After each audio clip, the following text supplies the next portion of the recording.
Welcome back, and let's start together talking about Egypt's celebration of the 50th anniversary of the glorious victory of the 1973 war. And to discuss it in more details, always remember when we talk about this, it has many different feelings inside each and every Egyptian. Well, we are talking about dignity, we are talking about persistence, and the most important part, as mentioned by President al-Sisi, that actually it shows really that Egyptians are capable of doing the impossible. Because this victory did not just come like this, it took many plans and strategies, starting from 1967 defeat till it reached the victory, this great victory of the 1973 war. Also, it shows how Egyptians, regardless of any challenges, once they feel any danger, they immediately move together, cooperate, and act as one man. And of course, this is the most important lesson. We say that this victory actually still is a lesson up till today, worldwide, as they are studying it in the arts of war. Well, over the phone we have Ambassador Hussein Haridy, former Assistant Foreign Minister. Hello. Hello. Good morning, Mr. Ambassador. Good morning, madam. So first of all, I'd like to shed the light on this great day, talking about this glorious victory of the 1973 war. How do you feel about it? And definitely we all know that really it changed the future of Egypt and provided for the generations to come, provided peace and stability that we are living in. Well, you have introduced me as the former Assistant Foreign Minister, but I would like to point out that as far as the October War is concerned, this is not a national event, but on the personal level, I was part of the Egyptian generation who took part in this war. So this war has not only national significance to me, but also a personal one. And I'm going to talk in the personal context, because I was there, I witnessed it, and still today, after 5 decades, I still remember the very moment on Saturday, October 6, 1973, when the Egyptian army started crossing the Suez Canal and destroying the Israeli defensive line on the eastern bank of the Suez Canal, known as the Bar-Lev line. So today is a very memorable day for us, for the young Egyptians who took part in this war. We still remember it. We still cherish this memory, madam. And as long as we live, we will always remember that memorable day that, as you said, changed the face of Egypt and the face of the Middle East. Whether this war has brought finally the peace that we all at the time looked for and fought for, that remains to be seen. But today, Egypt as a whole, not only Egypt, but the Arab world, celebrates the 50th anniversary of the October War that saw the highest degree of Arab solidarity. And when we are celebrating this war in Egypt, we should never forget that we fought this war with the Syrians. We fought this war with most Arab countries who participated by sending battalions and military units. I remember Kuwait, I remember Saudi Arabia, I remember Algeria, I remember Morocco. All countries, most Arab countries at the time took part in the war effort, and particularly the Algerians.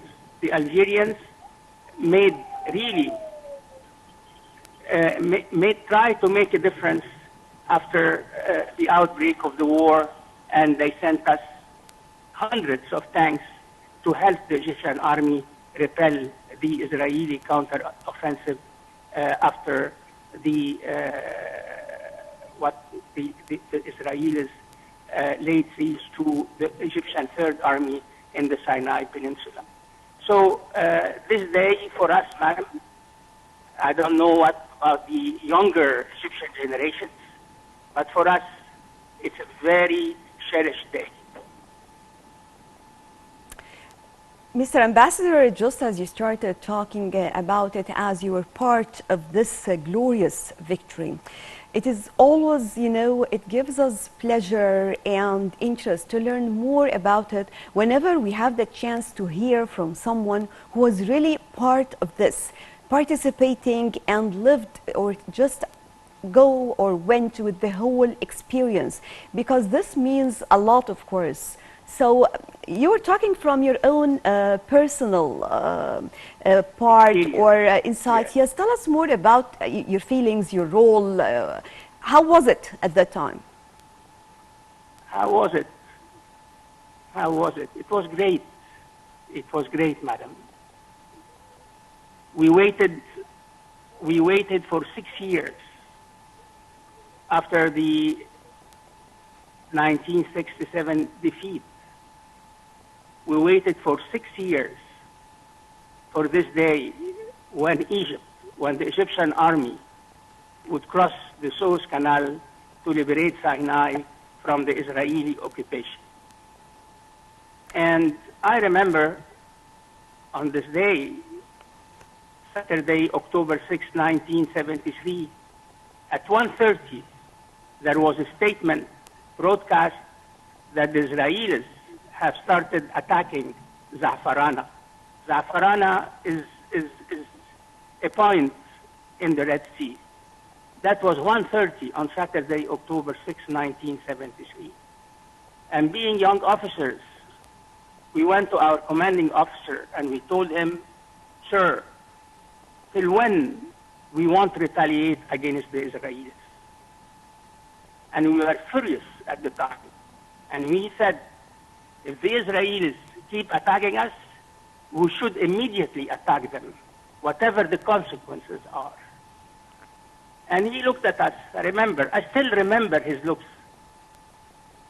And he looked at us and said, be patient. That was 1:30. So at the time, we didn't understand what he means by be patient. We thought that maybe he is trying to calm us down. But it seems to me now, in retrospect, that he knew that something was afoot.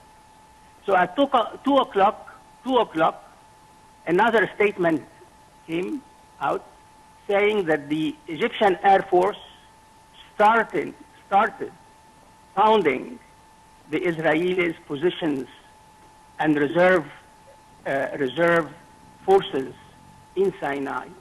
We are very happy. And we still thought that this was in retaliation against the Za'farana attack. And we learned, because I was an artillery officer at the time.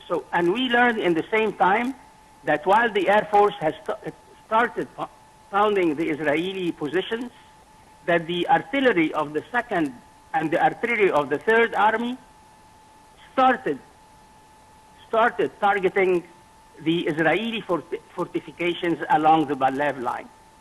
For your information, the Bar-Lev line was constructed in 1969 along the length of the Suez Canal, that is to say 165 kilometers, and it was highly fortified. So we thought at the time that, okay, we are retaliating. But the turning point, the point that still to this moment I remember clearly, was at 2:30 on Saturday, October 6, 1973, when the third statement came out from the Egyptian High Command saying that the Egyptian forces of the 2nd and of the 3rd Army along the Suez Canal started crossing the Suez Canal. That was the moment that we have been waiting for. And in 6 hours, In 6 hours, the Egyptian forces destroyed the Bar-Lev line. And for us, that was more than enough to take our revenge of the 1967 defeat and of that and the arrogance of the Israelis for the previous last 6 years. So that was the moment that we have been waiting for. Until today, after 50 years, tears come to our eyes when we remember this moment, this decisive moment when Egypt showed to the world the true mettle of Egyptians. Well, when we talk about this glorious victory and the history and the long, deep history between the Egyptian armed forces and Egyptian citizens in general, and how both are usually very close, and usually the Egyptian armed forces is an integral part of any house here in Egypt or any family. So also it shows something that's really very, very important, that regardless of any challenges, Egypt has proved that Egyptians are capable of doing the impossible.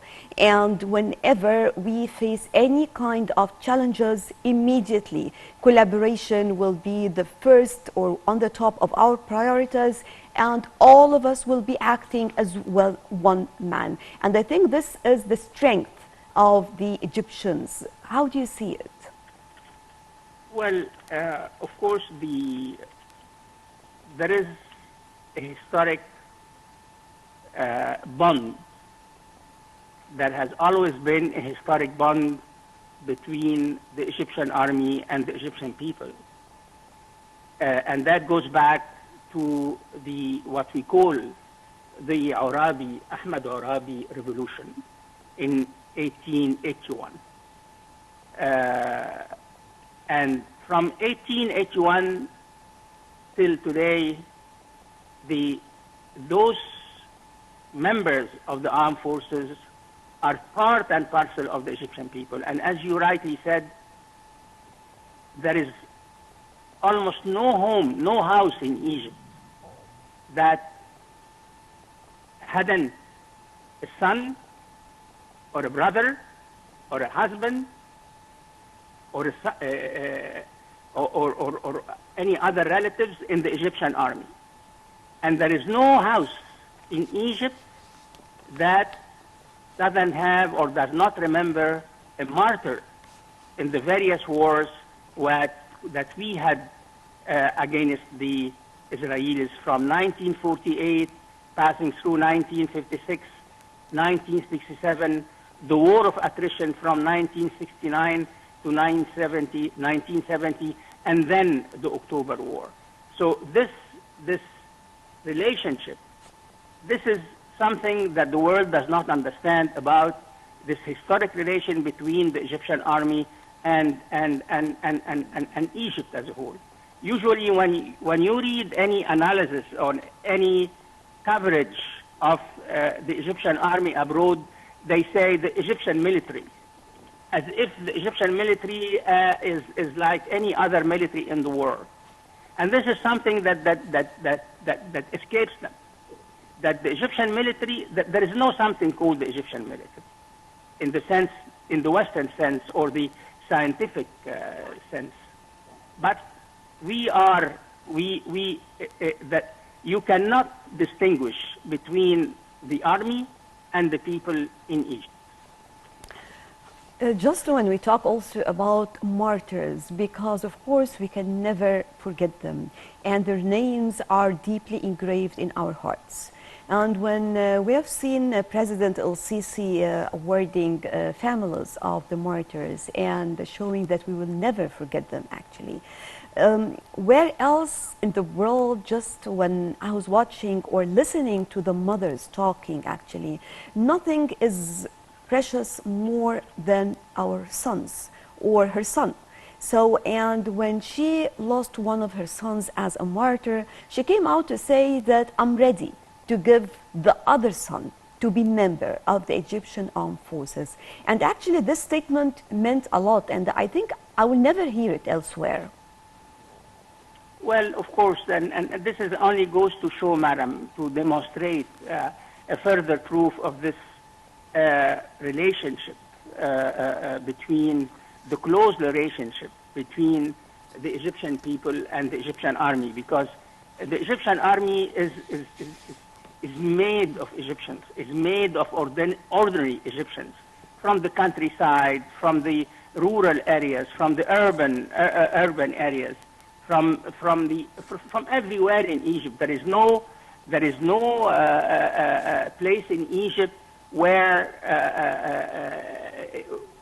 they don't have either an officer in the army or a soldier in the army or a corporal in the army. So as a matter of fact, it's one entity. When we speak about Egypt and the army, we should always bear in mind that we are speaking of one entity. I once again, you cannot distinguish in analyzing the role of the Egyptian army in modern day Egypt or in ancient Egypt, for that matter.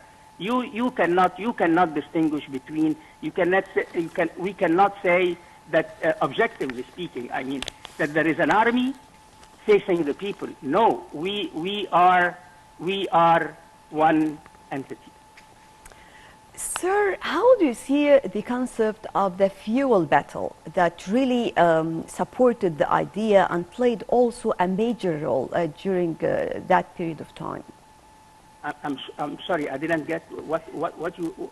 I'm talking about the fuel battle and the solidarity of the Arab people during this glorious victory of the 1973 war. How do you see it? How important it is? Are you referring to the oil embargo? Yes. Okay.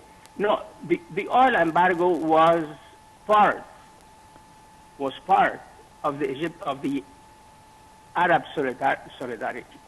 Of course, we here in Egypt, we speak about the October War in terms of the Egyptian army storming the Suez Canal.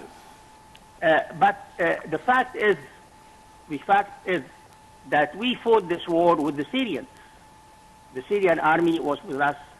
And as I said earlier in this telecast, we had here Kuwaitis, Saudis, Sudanese, Moroccans, Palestinians, Algerians, soldiers fighting with us.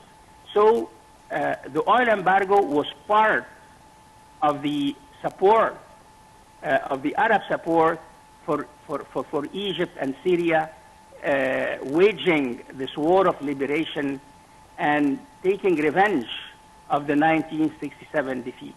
It was a message also that the Arabs, when they come together, they can achieve victories.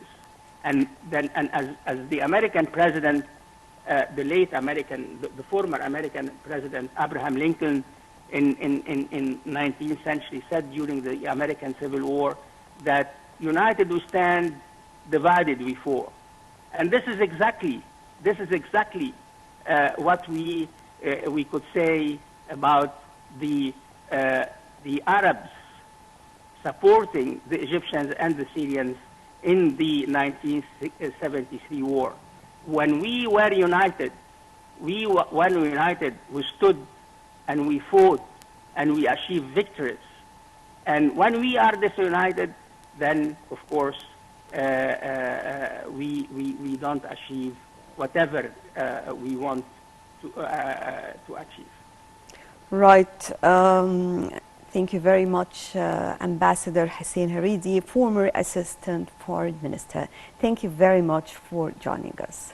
And right now, moving on to a quick break, then we'll be back with more on The Breakfast Show.